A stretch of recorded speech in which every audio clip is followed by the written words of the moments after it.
in the last 2 years before this, when we had the Magnitsky Awards, I actually never presented an award because there were so many good people to present the awards and so many good recipients. But this particular award, I didn't want to leave to anybody else because I feel so strongly about it, and I feel so strongly about the recipients. And this award started from an email that I got. I published my book, Red Notice, in 2015, and I set up an email account so people could write to me. And I got various people wrote to me writing nice notes, and a few people wrote to me with mean notes.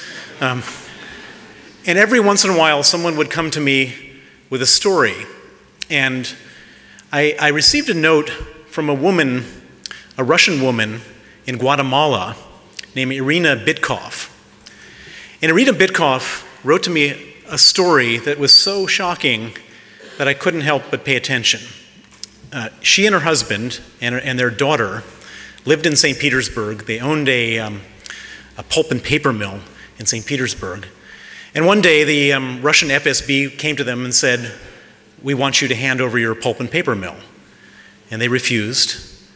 And their daughter, who was 16 at the time, was subsequently kidnapped, raped for 3 days, and then returned to the family completely destroyed. They came back, the FSB, to the family and said, "Okay, now hand over your pulp and paper mill." And eventually the FSB got their pulp and paper mill and threatened the family with death. And they fled, first to Latvia, then to Turkey. And then they discovered that Guatemala didn't have an extradition treaty with Russia, and there was a law firm in Guatemala offering to emigrate there. And so they paid this law firm some money, emigrated to Guatemala, got their papers, and settled into a quiet life in Guatemala. The father became a math teacher, the mother became a drawing teacher, and their daughter, who was severely psychologically traumatized, started to slowly recover. In Guatemala, they had another child, a little boy named Igor, and their life pretty much seemed perfect, or as perfect as it can be in exile. And then 5 years later, the Russians tracked them down. The Russians tracked them down, and they got an international organization that was supposed to be fighting impunity in Guatemala to arrest the family, put them in prison, and they sentenced the father to 19 years in prison for passport violations, and the mother and daughter to 14 years. And then they put the 3-year-old child into a Guatemalan orphanage. And they had, the Bitkovs were lucky enough to have 2 lawyers. One of them, Victoria Sandoval, was their neighbor in their area. And the other, Rolando Alvarado, was their media lawyer. And these 2 lawyers, who weren't experts in criminal law, that weren't experts in human rights, took on their case. And not only took on their case, Rolando took their son, Igor, their 3-year-old son, into his own family to take care of him while they were in jail. They took on their case fighting the most evil, I would say, corrupt group of government officials. They were threatened, they are threatened, and they slowly fought for the justice for this family. And I joined their fight for this justice, and I'm proud to say that through their incredible hard work, giving up almost everything, traveling the world, testifying in Washington, not being paid, looking after their child, the family was let out of jail a few months ago. And I've seen lawyers, and I've never seen the kind of commitment and the kind of sacrifice that these 2 lawyers have made for this family, and it touches me dearly, and I want them to be recognized and honored. And please come up so you can have your award.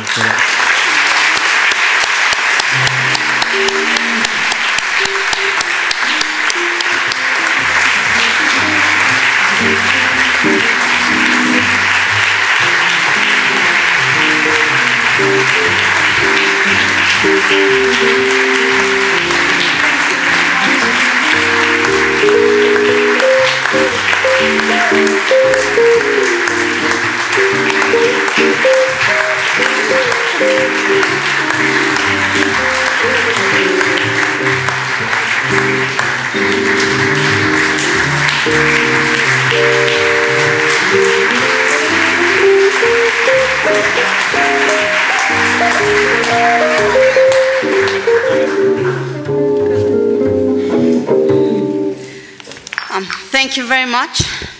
For me, it's an incredible honor. Your words, Bill, are so touching.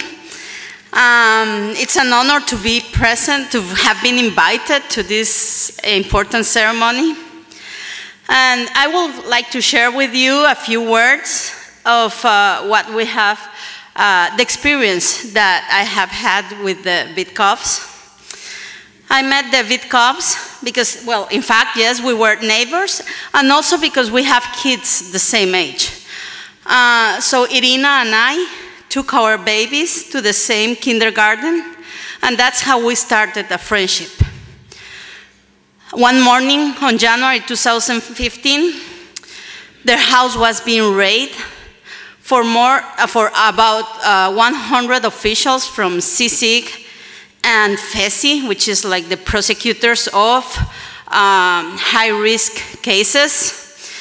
And after almost 24 hours of raid, they have not eaten, they have not slept in all that time.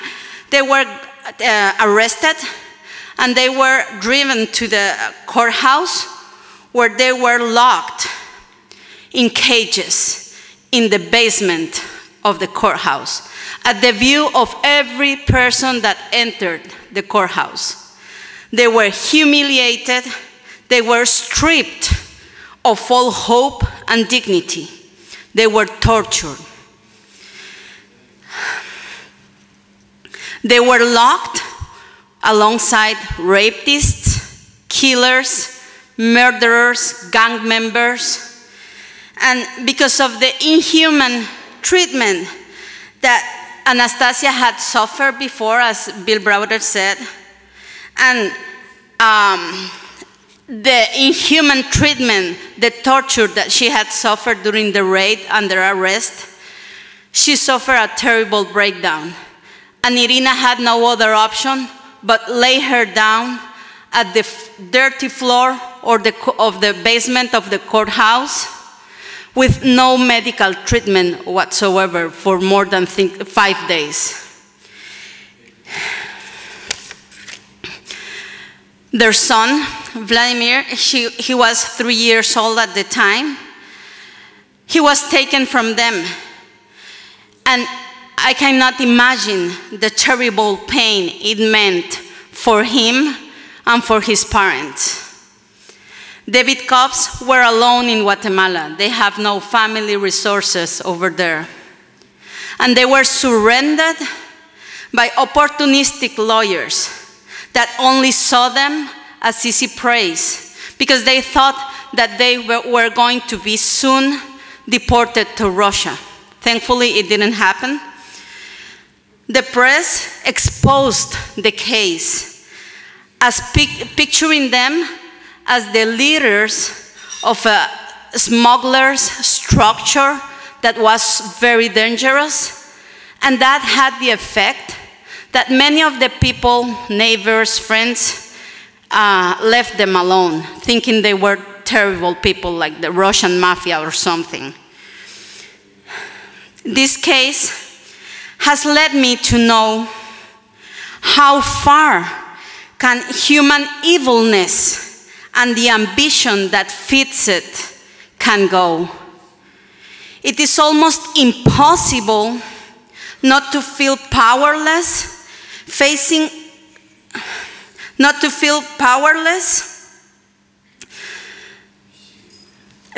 the power of all this vileness and how it goes over the law. But it is also impossible not to fight for justice, for this family, to see them free again. This award, which I am very honored to receive today, is a great incentive to continue this fight. And I appreciate the support we have received from Bill Browder, from Ivan Cherkasov, from John Love, with whom we have spent hour and hour trying to find a solution for all this.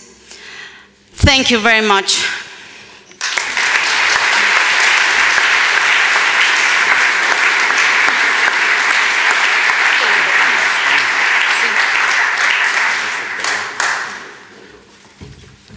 Good evening, ladies and gentlemen. Vladimir Vitkov was only 3 years old when he came to my home in January 2015. At such a young age, and with every member of his family in prison, he said to me, "I am worried." On February 2015, I took him to the prison where his father was being held so they could see each other. They were having breakfast together when Vladimir stopped eating, looked into his father's eyes, and again said, "I am worried." 2 days after that, a judge took him away of my custody and sent him to an orphanage outside the city. This judge also forbade having any contact with him. His family was in great suffering during this time, and I can't even imagine what Vladimir felt being separated from everyone he knew. When he was released after 42 days in the orphanage, he was sick and visibly hurt. One night, Vladimir told me, "Rolando, a red wolf comes to my bed every night and tries to take me away, but an angel comes and rescues me." Everything that has happened to the Vitkov family has been a human tragedy. And it didn't take me long to realize that our struggle was not only Guatemala's corrupt justice system, but also against the biggest criminal organization in the world. If you asked me at that time if I was scared, I would say I was terrified, concerned, and even hopeless. But the angel from Vladimir's dreams did come to help us in the end. This angel was sent by God, and he is called Bill Browder. Bill Browder, with help from his amazing team, Ivan Cherkasov and John Lowe, among others, worked very hard on this case and was willing to fight for justice no matter what. That gave me hope, and today it is a great privilege to be here and receive this award in honor of Sergei Magnitsky, whose fight for the rule of law persists and has spread globally. On behalf of my country, my family, the members of the Vitkov family, I am thankful to every person in the world who fights in defense of the human rights. Thank you very much.